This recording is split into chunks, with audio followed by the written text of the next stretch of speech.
അതെന്റെ മോൻ തന്നെ. അപ്പം കണ്ടോ അത് ശരി, ആരാ സ്മാർട്ട്? എന്റെ മോൻ സ്മാർട്ടാ, അതാ കൂടെ വന്നത് ഭാര്യയായിട്ട്. അതിന് നമ്മൾ വിട്ടുകൊടുക്കൂല. അയ്യോ, അതാ ഞാൻ സത്യം. She's very smart. എല്ലാ കാര്യങ്ങളും ഒറ്റയ്ക്ക് മാനേജ് ചെയ്യാൻ മിടിക്കുക ആണ്. പക്ഷെ ഒരു കാര്യം പറഞ്ഞേ, സുപ്രിയ ഭയങ്കര പൊസസീവ് ആണെന്ന്. അതെ. അങ്ങനെ എങ്ങനെയാ തോന്നിയത് മല്ലിക? അങ്ങനെയല്ല, നമുക്കറിയാമല്ലോ. അപ്പോൾ ഞാൻ, എൻ്റെ ഭർത്താവ്, എൻ്റെ കുഞ്ഞ് എന്നൊക്കെ പറയുന്നത് അദ്ദേഹത്തിൻ്റെ ഒരു സാമ്രാജ്യമോ. അവിടെ കടന്നു കയറി ആക്രമിക്കാനൊന്നും ആരെയും സമ്മതിക്കുന്നില്ല. അത് എൻ്റെ സ്വഭാവമാണ്. എന്താ അമ്മയ്ക്ക് ഞങ്ങളുടെ കൂടെ വന്നത്? വേണ്ട, എനിക്കിതാ ഇഷ്ടം. എല്ലാ രണ്ട് മക്കളും കൂടെ വിളിക്കും, വാമ്മേ വാമ്മേ വാമ്മേ. ഞാൻ പറയടാ, രാവിലെയൊക്കെ രാത്രിയിലൊക്കെ നിങ്ങൾ ബർഗറും കുന്തവും കുടച്ചക്കറൊക്കെ വാങ്ങിച്ച് തിന്നുമ്പോൾ 2 ദോശ ഇട്ട് തരുമോ? അത് ഞാൻ ചോദിക്കാൻ നിൽക്കണ്ടേ? വേണ്ട, ഞാൻ എൻ്റെ ജോലിക്കാരും ഒക്കെ ആയിട്ട് എല്ലാവരും എനിക്കും ഉണ്ട് അതിൻ്റെ സെറ്റപ്പുകളൊക്കെ. അതാണ് സന്തോഷം. നിങ്ങൾക്ക് എപ്പോൾ അമ്മ ഉണ്ടാക്കുന്ന ആഹാരമാണോ അപ്പോൾ ഇങ്ങോട്ട് പോര്. ഒരിക്കലും ചെന്ന് നിൽക്കില്ലേ മല്ലികാന്റി അവരുടെ അടുത്ത്? ഇതുവരെ പോയി അങ്ങനെ നിന്നിട്ടില്ല. പക്ഷെ കാലത്തോട്ട് വൈകിട്ട് വരെ ഇരിക്കും, സിനിമയൊക്കെ കാണും. തിരിച്ചു രാത്രി നേരം വെളുത്ത് എഴുന്നേൽക്കുമ്പോൾ നമുക്ക് നമ്മുടെ വീട് തന്നെ സ്വർഗം. അടിപൊളി അടിപൊളി. അപ്പൊ നെക്സ്റ്റ് പിക്ചർ നമുക്ക് നോക്കാം. 3 പേരായിട്ടുണ്ട്. പൂർണിമ. അയ്യോ, പൂർണിമ ഈ ക്ഷീണിക്കുന്ന മുഴുവനും ഈ ജോലിയാണ് കേട്ടോ.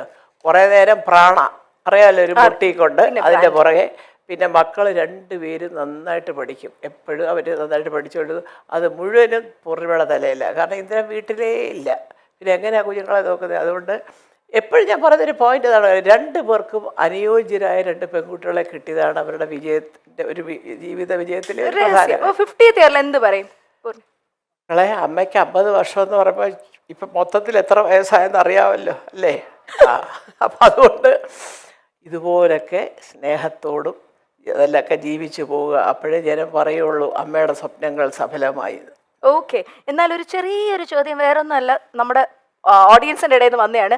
ചെറുതായിട്ടെങ്കിലും ഒരു അമ്മായിയമ്മ മരുമകൾ പോരുണ്ടെങ്കിൽ ആ പോരെടുക്കുന്ന ആരുടെതായിരിക്കും? സുപ്രിയ. എനിക്കത് ഇഷ്ടമേ അല്ല. എന്നെ കിട്ടത്തില്ല പോരിന്. ഞാൻ ഇവരുടെ കൂടെ താമസിക്കത്തില്ലല്ലോ. പിന്നെ പോരെടുക്കാൻ ഇതെങ്ങനെ പോരെടുക്കുന്നത്? ഞാൻ നിൽക്കത്തില്ല. ഞാൻ വേറെ അത് പറയാൻ മക്കൾക്ക് വലിയ പരാതിയാ കൂടെ ചിന്തിക്കാതെ. അതല്ല, അതുകൊണ്ടാണ് ഈ സ്നേഹം. നമ്മൾ കൂടെ കിടന്ന് വരവയാ തീർന്ന കാര്യം അതോടുകൂടി തീർന്നു. അല്ല, എന്നാൽ ഒരു ഇച്ചിരി മല്ലികാന്റിക്ക് ഇവളെ ഒന്ന് സൂക്ഷിക്കുന്നതാണ് നല്ലതെന്ന് തോന്നിയത് ഇവരിൽ ആരെയാണ്? അങ്ങനെ അതങ്ങനെ ചിന്തിച്ചിട്ടില്ല. ഇനി ചിന്തിച്ച് നോക്കാം അടുത്ത ഇന്റർവ്യൂവിൽ വരുമ്പോ. ഇതുവരെ അവരെ കൊണ്ട് എനിക്ക് യാതൊരു ഇതുമില്ല. ഞാനിവിടെ വന്നതെന്ന് പറഞ്ഞാൽ ഉടനെ അവരെയൊക്കെ വിളിക്കുകയും ഭക്ഷണം വരെ ഉണ്ടാക്കി കൊടുക്കുക. അമ്മയ്ക്ക് ഇവിടെ കുറച്ച് ചിക്കൻ ഉണ്ടാക്കി അതിപ്പോൾ അങ്ങോട്ട് ഇതൊക്കെ അതറിയാം. ഞാൻ അവിടെ പോയി കഴിക്കുകയില്ല, അത് 2 പേർക്കും അറിയാം. പിന്നെ എന്തെങ്കിലും വിശേഷം പിറന്നാൾ അങ്ങനെയൊക്കെ ഉണ്ടെങ്കിൽ ഞാൻ രാവിലെ ചെല്ലും. അതാണ് വളരെ ഹാപ്പി ആയിട്ട് ഇങ്ങനെ പോകും. അതുകൊണ്ടാണ് ഈ ഹാപ്പി ആയിട്ട് പോകുന്നത്. മോളെ സത്യം പറയാൻ പറ്റുന്നറിയോ, ചില അമ്മമാർക്കുണ്ടല്ലോ അവിടെ ചെന്നിരിക്കുമ്പോഴത്തേക്ക് ചിലപ്പോൾ ഒരു പക്ഷേ നമ്മുടെ മോനോട് കുറച്ച് കൂടുതലാണ്. ഞാനിവിടെ ഇരുന്നിട്ട് അവൾക്ക് മൈൻഡില്ല, എൻ്റെ മോനെ വിളിച്ചോട്ട് അങ്ങ് പോയി എന്നൊക്കെ ചിന്തിക്കുന്നവരോട്ട്. അല്ലല്ല, എന്നാൽ ഈ അമ്മമാർക്കൊരു ആൺമക്കളോട് ഒരു പ്രത്യേക ഒരു ഇഷ്ടം അല്ല. അത് പലർക്കും ഉണ്ട്, പൊസസീവ്നെസ് കൂടുതലാ അമ്മമാർക്ക് ആൺപിള്ളേരോട്. പക്ഷെ ഞാൻ പറയുന്നത് നമ്മൾ ചിന്തിക്കേണ്ടതേ, നമ്മളാണ് ആ സ്ഥാനത്തെങ്കിലും നമുക്കൊരു ജീവിതം വേണ്ടേ? ഞാൻ, എൻ്റെ ഭർത്താവ്, എൻ്റെ കുഞ്ഞ്, അതിനകത്ത് ഒരുപാട്. പക്ഷെ തെറ്റ് കണ്ടാൽ പറയണം, അത് കാണിച്ചത് ശരിയായില്ല എൻ്റെ മോനെ എന്ന് പറയാം. അത് ഇഷ്ടപ്പെട്ടാലും ഇഷ്ടപ്പെട്ടില്ലെങ്കിലും പറയാം. ചുമ്മാ എന്തിനാ?